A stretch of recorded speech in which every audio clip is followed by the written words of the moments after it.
vida nesta humanidade que avança. Vocês não imaginam a alegria e ao mesmo tempo a honra de aqui estar nesta casa, que para mim representa muito. Tive notícias dela desde quando foi fundada, através do nosso querido irmão José Antônio, que nos visitou por diversas vezes, prestando os seus serviços à 8ª União Regional Espírita. Junto visitamos algumas casas da nossa região. O nosso irmão é muito querido lá. Então, à época da fundação dessa casa, nós tivemos notícia e a estamos conhecendo atualmente, para a nossa alegria. O patrono também o conhecemos, nos visitou algumas vezes e tivemos a oportunidade também de visitá-lo no Canté. O paizinho querido realmente recebeu uma homenagem valiosa e nós sabemos o que ele representou e representa ainda para todo o movimento espírita dessa grande região de Londrina, né? Sua esposa querida, que também tivemos o prazer de abraçar um dia, certamente onde estiverem, se estiverem por aqui, recebam o nosso abraço fraterno e a alegria de podermos estar aqui na sua casa.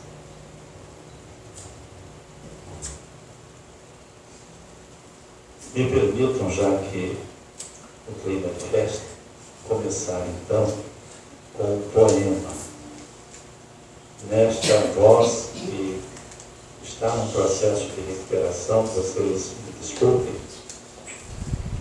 mas eu gostaria de reproduzir aqui a voz de um espírito muito querido, quando ele diz assim: não temas, alma querida, o vendaval que se escuta é a terra que vibra em luta nos dias de transição. Prossegue ao clarão da fé, varando os campos sombrios dos tremendos desafios que agitam a multidão. Aqui se fala de guerra, ali é ódio avançado, além as provas em bando arrancam duro clamor. Entretanto, continua de ânimo firme e atento, plantando em cada momento a paz que precede o amor. Ser o ouvido em que se extingue a gritaria do insulto, a força do braço oculto que serve sem reclamar. Ser a palavra calmante em que a discórdia termina, a compreensão que ilumina em qualquer tempo e lugar. Prossegue, trabalha, aprende, age e auxilia a alma boa. Se alguém te fere, perdoa. Ante as trevas, faze luz. Não vais a sós, muitos somos, e na imensa caravana de socorro à vida humana, o que é excelso é Jesus. O que é excelso é Jesus. Homenagem do Espírito Maria Dolores ao nosso condutor espiritual, Jesus de Nazaré, modelo, guia da humanidade, e a quem devemos também, talvez o maior fundamento, a base de como devemos comportar-nos diante da oração, da nossa ligação com Deus, nos momentos de colóquios íntimos com a divindade.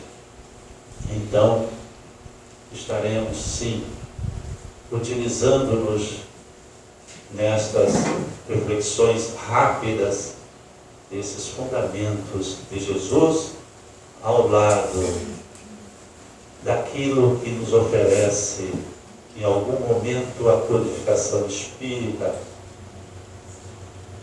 Allan Kardec sintetizou de forma brilhante em 2 capítulos do Evangelho segundo o Espiritismo, o 27 e o 28. Então estaremos com base nestes 2 momentos de significação espiritual,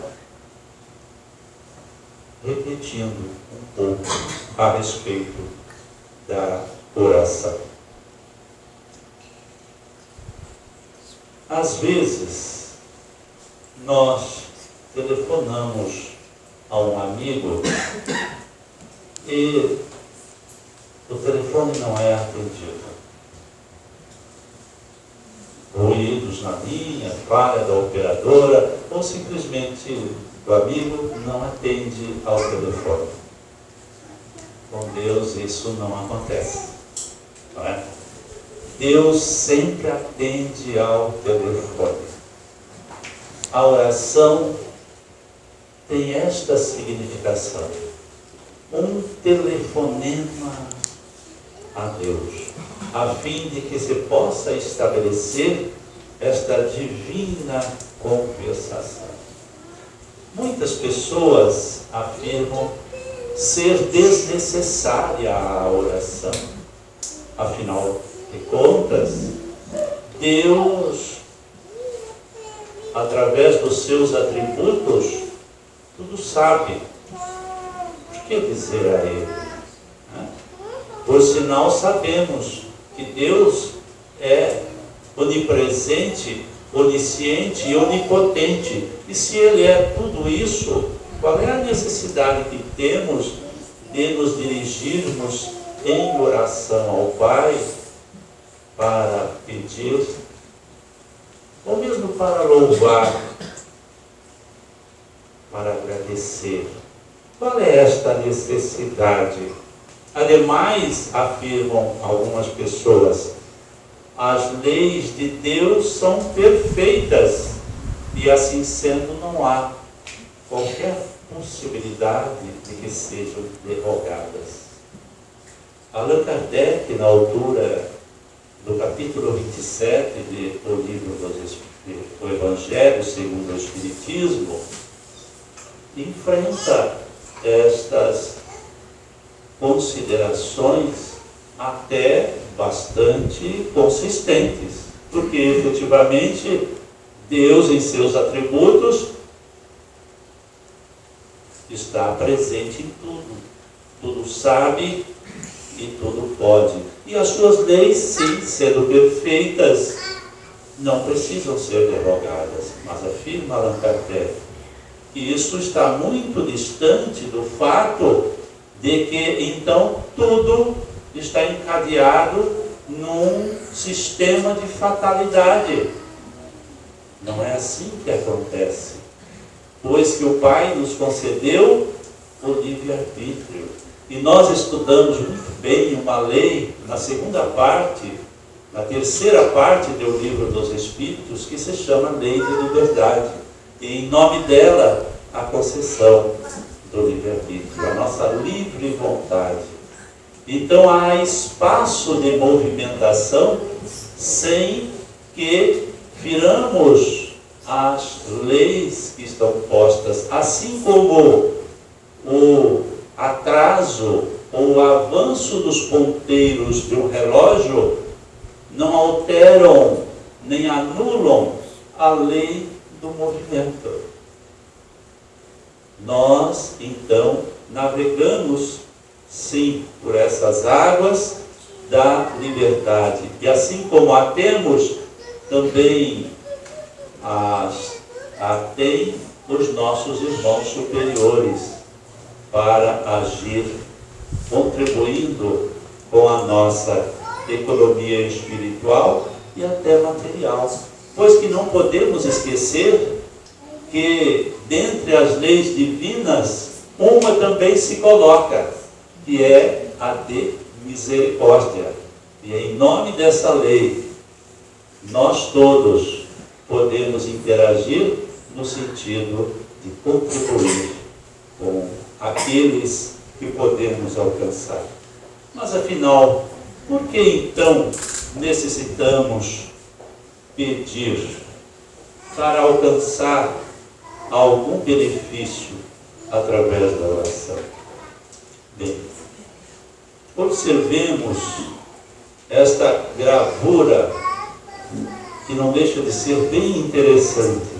Um barco à vela que podemos imaginar está avançando ao sabor do vento amigo, porque ele está com as suas velas içadas e assim favorecido ao sabor do vento que o conduz.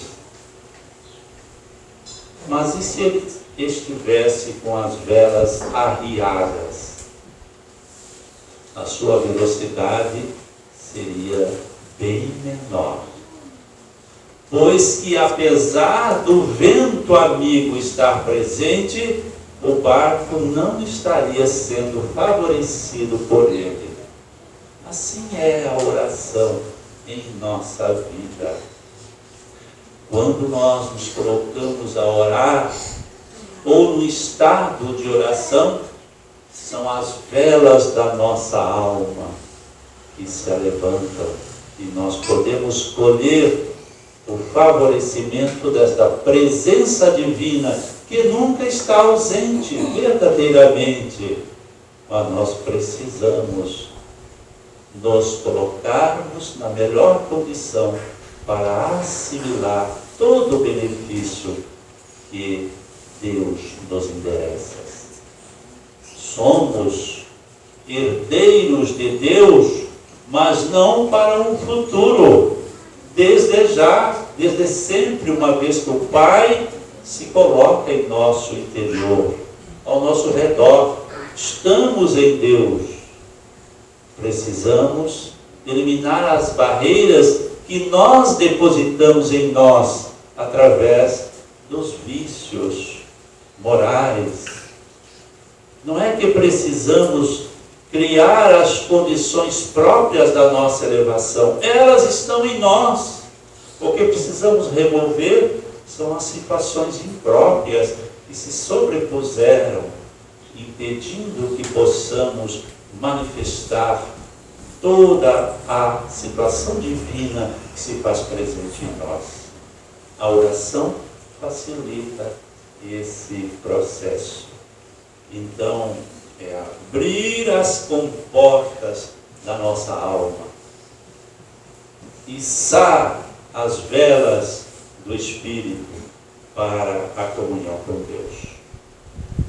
Mas os benefícios da oração, muitos eles são. Aqui pontuamos alguns.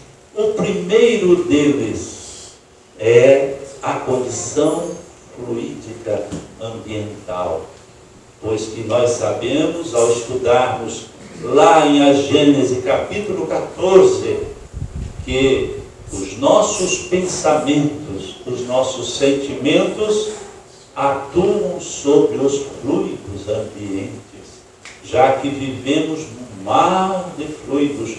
Todos nós estamos mergulhados e sabemos, a partir daquelas considerações, que o fluido ele é neutro e recebe a condimentação própria do nosso pensar, do nosso sentir. Portanto, quando oramos, o primeiro e imediato benefício se dá em relação aos fluidos ambientes, ao nosso psiquismo, melhorando o nosso sistema individual, ainda que estejamos orando em memória de outro, à distância, em favor de alguém ou de outra circunstância. Mas é da lei que a prece, favorecendo os nossos pensamentos e elevando os nossos sentimentos, atue sobre os fluidos ambientais. Então, o primeiro grande beneficiado da nossa prece somos nós mesmos, ainda que estejamos orando por alguém. Outra situação é a elevação vibratória, é o abrir daquelas comportas da alma para recepcionar as bênçãos divinas, que estão desde sempre presentes e à nossa disposição. E a experiência com Deus que se abre a partir da oportunidade da oração. E esta experiência com Deus, minhas irmãs, meus irmãos, dinamiza a nossa fé e melhora a compreensão que temos em relação à divindade. Nós não compreendemos melhor Deus só pela lógica, pela razão, embora isso seja muito importante, mas também a experiência vivida com a divindade faz com que melhoremos a nossa compreensão e ofereçamos esta dinâmica nova e substancial à fé que nos alimenta. Lembro de uma pequena história de uma professora primária que labutava com suas crianças quando, e era rotineiro isto, ela resolvia falar para os pequenos a respeito de Deus. E ela sempre que procurava fazê-lo, alguém se levantava lá no fundo da sala e dizia assim: professora, eu não creio em Deus. A senhora me mostre Deus e eu acredito. Eu não vejo Deus. Eu não acredito em Deus. E a professora, por mais que argumentasse, não conseguia convencer aquele serzinho da existência de Deus. De vez em quando passava por ali aquela figura antiga, que existe mais, né, do inspetor de ensino, né, inspetor de escolas, que fazia aquelas visitas para perceber como iam as coisas. E numa dessas oportunidades, então, ele indagando a respeito da escola, ela se lembrou do seu problema. Relatou a ele, e ele então resolveu falar às crianças a respeito de Deus. E lá foi ele. Não demorou. Iniciando a sua argumentação, o pequeno serzinho levantou-se. Professor, eu não creio em Deus. O senhor me prove e eu aceitarei. Me mostre Deus. O professor estava preparado e chamou o menino à frente e lhe expôs 2 copos com água que estavam sob uma toalha. Retirou a toalha e perguntou ao menino: me diga, em qual desses 2 copos está a água doce? O menino era muito esperto e chegou bem pertinho dos copos, olhou assim. Logicamente, ele queria perceber uma diferença na água, né? Porque uma delas havia recebido a adição do açúcar, e talvez elas tivessem uma pequena diferença na sua constituição. Mas não percebeu nada. O professor teve muito cuidado para retirar os cristais do fundo, coou, filtrou, e ali estava então. Ele não conseguiu perceber. E ele começou a ficar então incomodado. E disse assim: professor, eu posso pegar?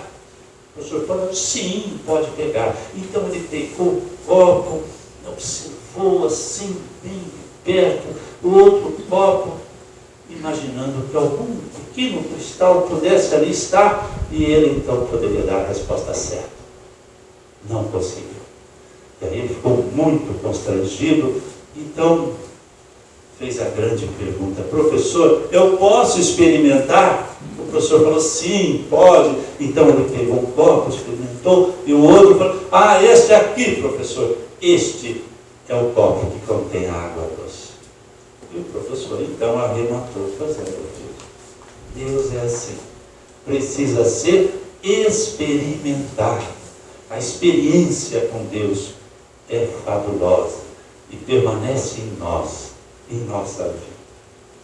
Mas também, meus irmãos, há outros tantos benefícios.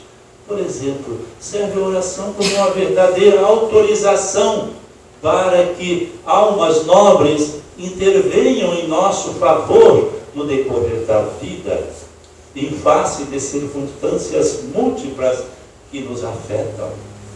Porque sim, os espíritos superiores, nós sabemos que não se inmiscuem em nosso viver sem serem chamados. Eles respeitam o nosso livre-arbítrio. Quem não respeita são aqueles espíritos que se impõem por processos de influenciações negativas. Mas as almas nobres nos respeitam o livre-arbítrio. Então, quando nós oramos, fazemos os nossos pedidos, nós estamos expedindo uma verdadeira autorização para que eles intervenham em nosso favor, em favor de determinadas circunstâncias. E também não podemos esquecer de que nós somos uma inteligência limitada, por enquanto, mas há uma inteligência suprema, aquela que vai como definição da divindade na questão número 1 do Livro dos Espíritos, quando se indaga o que é Deus, inteligência suprema e força criadora de tudo, de todos. Pois bem, se a inteligência suprema é absoluta, e se Deus é onipresente, ela está em tudo. Nós somos a inteligência relativa. Quando oramos, há um processo de interação. Então imaginemos que essa inteligência suprema, de alguma forma, podemos alcançar, tornando mais clara a situação. Conseguimos pensar com mais clareza, definir melhores os nossos caminhos, perceber com mais consistência qual a estrada e com quais os passos que devemos dar em direção aos objetivos superiores. A oração é um instrumento maravilhoso que nos faz, então, poder caminhar com muita segurança a estrada da vida. Através dela, nós louvamos, por ela, nós podemos pedir, por meio dela, nós devemos sempre agradecer.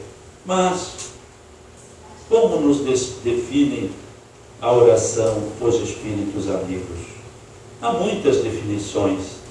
Eu trouxe esta, que vai lá posta em O Evangelho segundo o Espiritismo, no capítulo 27, mensagem de Santo Agostinho, quando diz: a prece é um orvalho divino que aplaca o calor excessivo das paixões.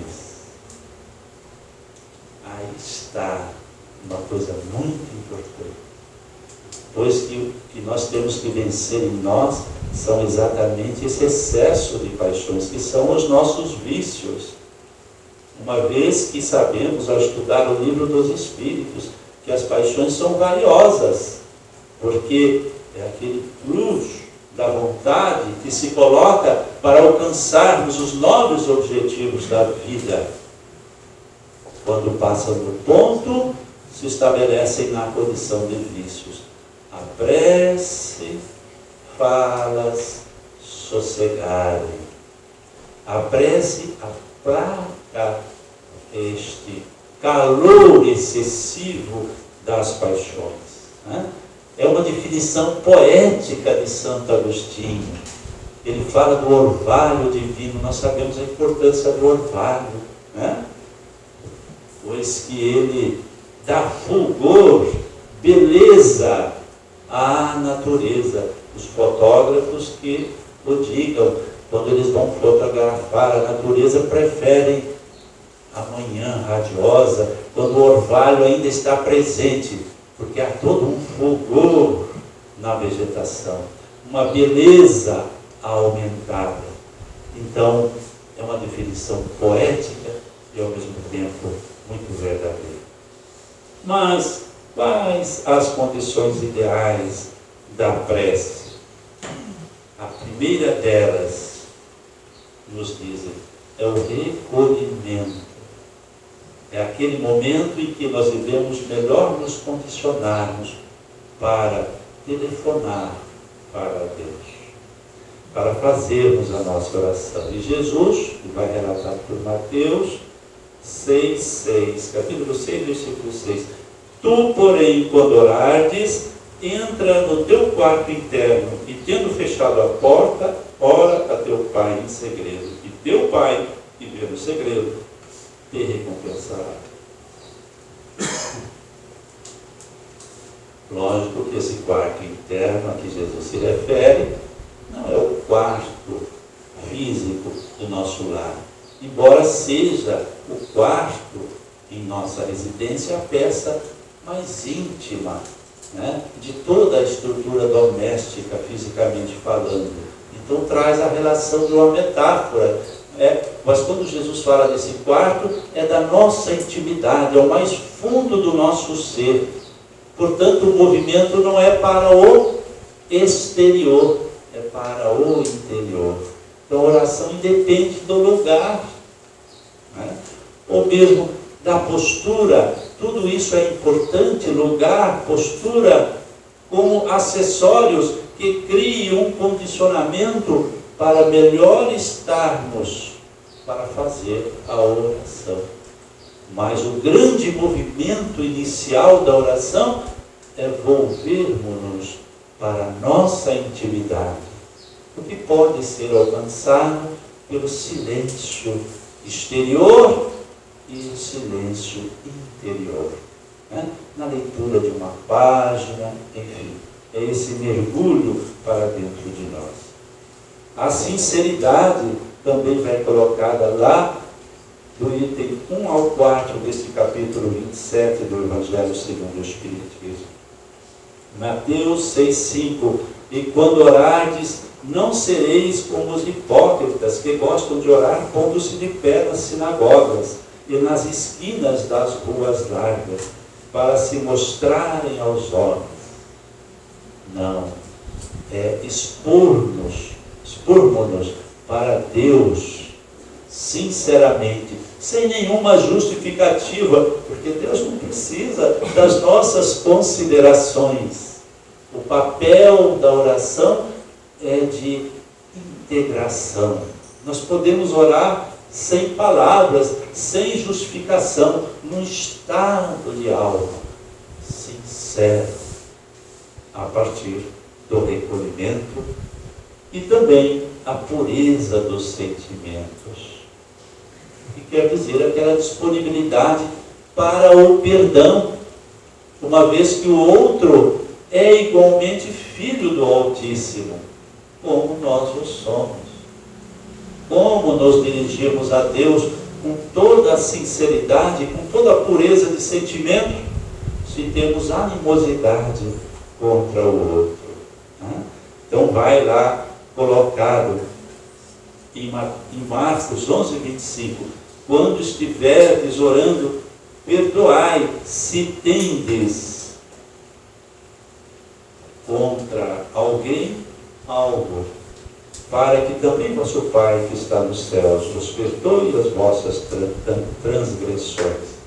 Em Mateus 5:23, assim sendo, se trouxeres a tua oferta ao altar, e te lembrares de que teu irmão tem alguma coisa contra ti, deixa ali mesmo, diante do altar, a tua oferta, e primeiro vai reconciliar-te com teu irmão, e depois volta e apresenta a tua oferta. Dando conta da leveza do coração, que deve estar presente na hora da nossa oferta, da nossa participação, da nossa comunhão com Deus. E a humildade. 2 homens subiram ao templo para orar. Um fariseu e o outro publicano.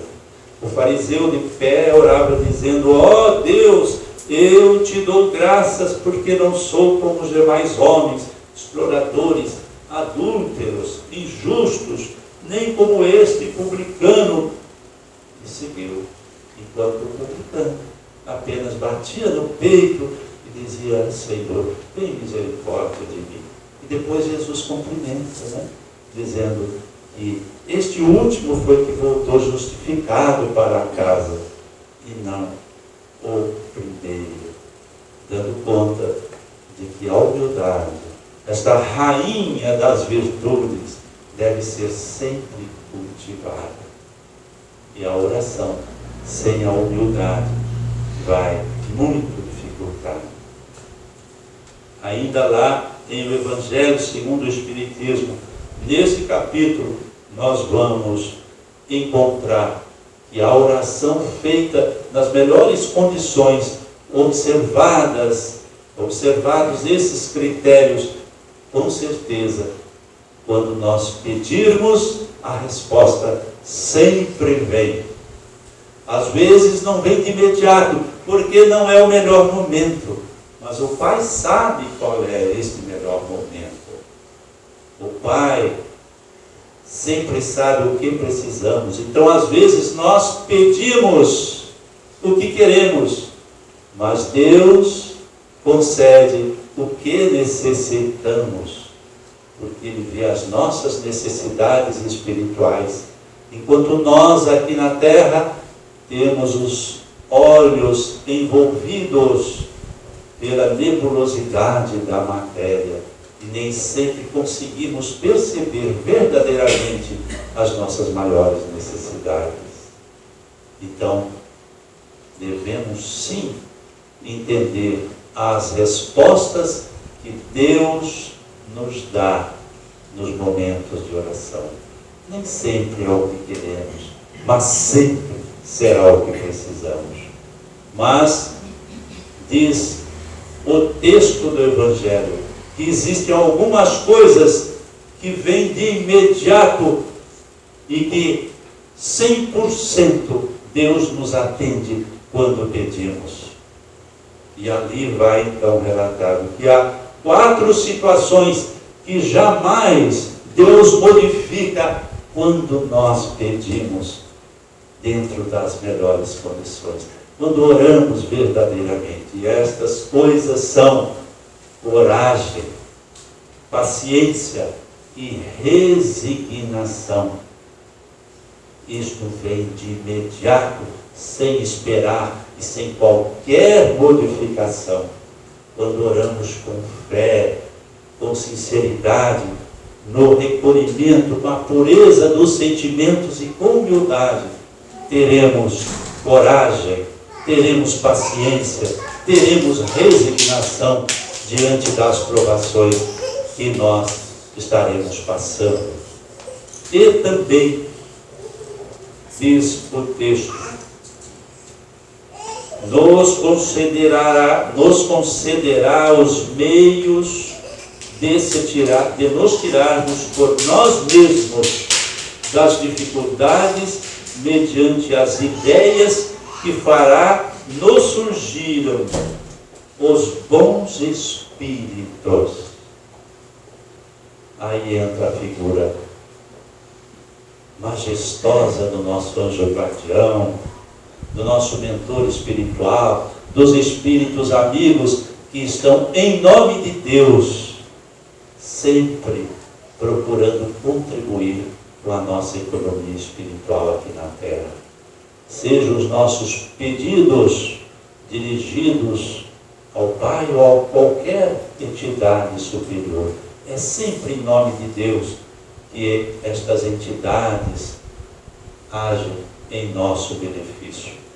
Então, estarão sempre a nos ajudar. Oração.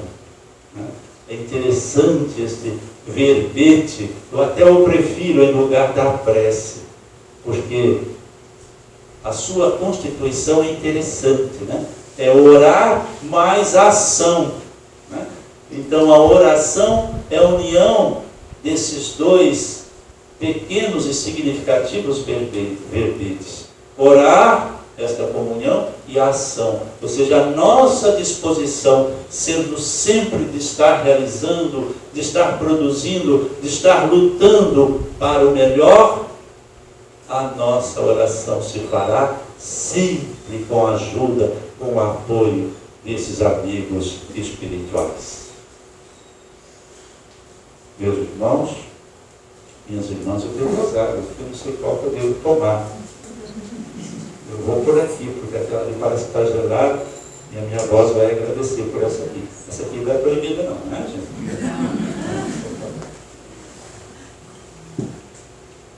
Até aqui, nós conversamos, então, com base nos fundamentos da doutrina espírita. O nosso codificador falando, né?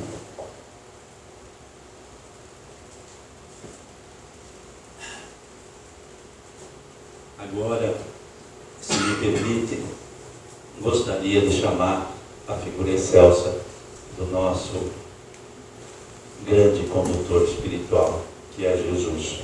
Gostaríamos de usar uma tradução que é de Haroldo Dutra Dias, não porque ele é espírita, mas porque o seu trabalho, segundo ele mesmo e muitas outras pessoas, se constituiu num trabalho muito técnico, né?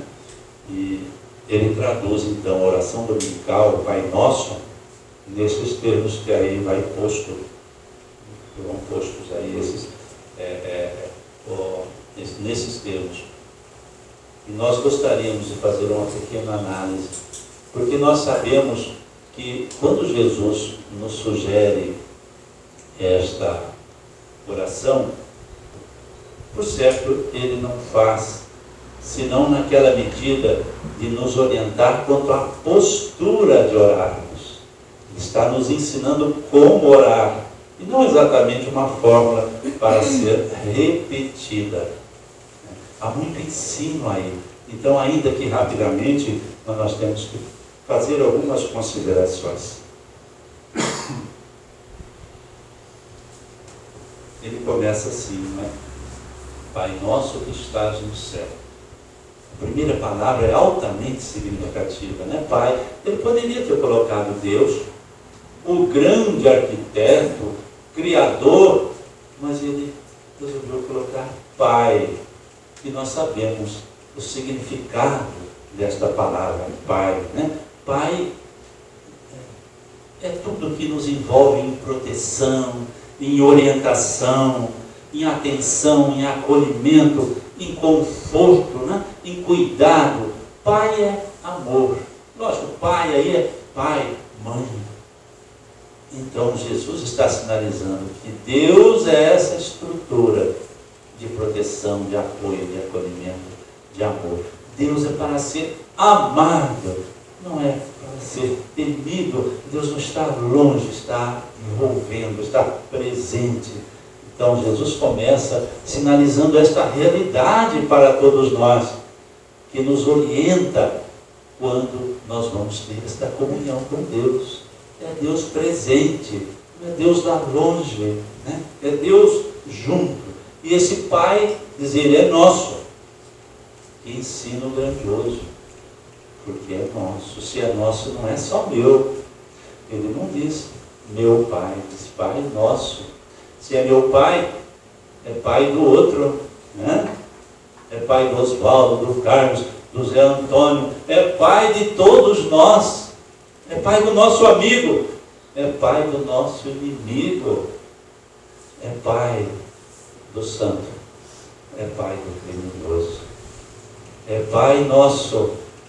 Então, isso mostra que o nosso coração deve realmente estar livre para podermos entender que este Pai é Pai de todos.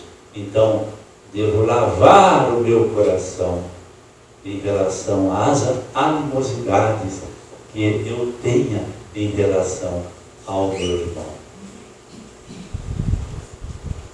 Mas ele continua: Pai nosso que estás nos céus. Até o tempo verbal aí, né? Estás, é segunda pessoa do singular, né? É a linguagem de proximidade, né? Tu estás. Quando a gente trata tu, nós estamos chamando para junto. Não é aquela linguagem formal, né? Vós estás. Não, estás. Então, até um tempo verbal está ensinando. E se foi assim realmente que Jesus disse, a proximidade vai aí caracterizada, né? Pai nosso que estás nos céus. Os céus que o próprio Jesus definiu muito bem onde é que é, né? Não é um céu lá à distância, mas ele próprio define esse reino dos céus como sendo em nosso interior. Quando lá em Lucas 17:20 diz assim: interrogado pelos fariseus, quando viria o reino de Deus, Jesus lhe respondeu: não vem o reino de Deus com visível aparência, nem dirão ele aqui ou lá está, porque o reino de Deus está dentro de vós. Então, Deus em nós, no mais fundo do nosso ser, Deus presente. Então, não é a procura lá fora, mas é a procura no nosso interior. E hoje nós sabemos, né, que céu, inferno, são situações de alma. A doutrina nos diz onde é que ele se situa, validando então essas palavras de Jesus. Santificado seja o teu nome. Um momento de louvor, de reconhecimento deste Deus presente em tudo e em todos. Deus em nós, Deus na natureza, Deus no mundo, Deus no universo. É o louvor, né? Aquele momento em que nos colocamos, né, num final de dia, um sol esplendoroso, deitando seus raios dourados e colorindo a natureza, e nós nos extasiamos, dizendo: oh meu Deus, que beleza! Isso é louvor, isso é uma oração. Venha o teu reino. E qual seria esse reino de Deus? Que Jesus exemplificou com seu amor. É o reino do bem, o reino da vivência das conquistas do amor, é aliar-se ao bem. É esta a proposta da oração. Quando nós oramos, na medida que Jesus nos coloca, deve sempre ter essa disponibilidade, deste convite do reino de Deus vem a nós. Ou seja, o bem sendo a nossa proposta. Seja feita a tua vontade, assim como no céu, também sobre a terra. E a vontade de Deus é o bem. A vontade de Deus seja feita, assim como no céu, que nós já vimos, é no nosso interior, mas também sobre a terra. Então o convite não é que o bem seja só para nós, não é que o bem se aloje apenas no nosso interior, numa proposta de autossuperação, de autonomia espiritual, mas de que esse bem seja feito sobre a terra. Então é um convite à nossa participação no bem geral, no bem da comunidade, em alcançarmos aqueles que ainda não conseguiram perceber o bem em si mesmos. Então, é o trabalho que nos convida. O pão nosso diário dá-nos hoje tanto o pão material quanto o pão espiritual, pois que Jesus sabia que precisávamos do pão material, mas também, essencialmente, do pão espiritual, dizendo-nos que devemos sim considerar as necessidades materiais e as necessidades espirituais. Perdoa-nos nossas dívidas, como também perdoamos nossos devedores. O apelo daquela questão do coração puro e limpo, que devemos oferecer o nosso perdão. E se não o fizermos, Deus nos negaria? Não, é nós que nos negamos, porque colocamos trancas nos nossos sentimentos, inviabilizando o acesso ao perdão divino que está sempre presente, está junto, está sendo oferecido constantemente. Mas se não liberarmos estas trancas do nosso coração, não temos acesso. Então devemos perdoar para também obtermos, ou nos permitirmos, o perdão. Não nos introduzas em tentação, mas livra-nos do mal. Não nos introduzir em tentações, nós podemos entender que é exatamente a situação do nosso homem velho, ainda presente em nós, e que grita, tentando-nos. O pedido aqui é de que não sejamos introduzidos, ou seja, que não nos mergulhemos e desapareçamos nas águas deste homem velho, submergindo-nos e perdendo a nossa identidade nova do homem novo, que deve despontar e se fazer sempre presente. Mas livra-nos do mal, que por certo não é o mal exterior, pois que o mal exterior não existe, é experiência. Ninguém efetivamente consegue nos fazer mal, senão oportunizar situações que nos servem como provas, lições, ensinos à alma que precisa elevar-se. Divaldo Pereira Franco tem uma frase que diz assim: o mal que me fazem não me faz mal. O mal que me faz mal é o mal que eu faço, porque me torna um homem mau. Ou seja, dificulta a minha caminhada, faz com que os vícios se apoderem da minha constituição e me criem dificuldades. Então este é o grande mal, é o mal que ainda atua de dentro para fora, porque vem de lá para cá, é um mal aparente, é um mal que a minha visão de homem material percebe, mas o homem espiritual sabe perfeitamente que isto é apenas experiência para o crescimento do espírito. Ah, mas o mal anterior, esse sim, esse pode pegar-nos e prejudicar-nos. Então, quando Jesus sinaliza livrar-nos do mal, que as nossas orações sim podem ser dirigidas no sentido de que sejamos fortalecidos para que não só nos introduzamos nas tentações do homem velho, mas que também este mal que ainda está em nós não prospere, mas seja vencido na construção das virtudes que nos farão crescer para Deus. Meus irmãos, as reflexões que trazemos são essas. Como eu comecei com um poema, se vocês me permitem, eu gostaria de encerrar da mesma forma com um poema que também é de Maria Dolores.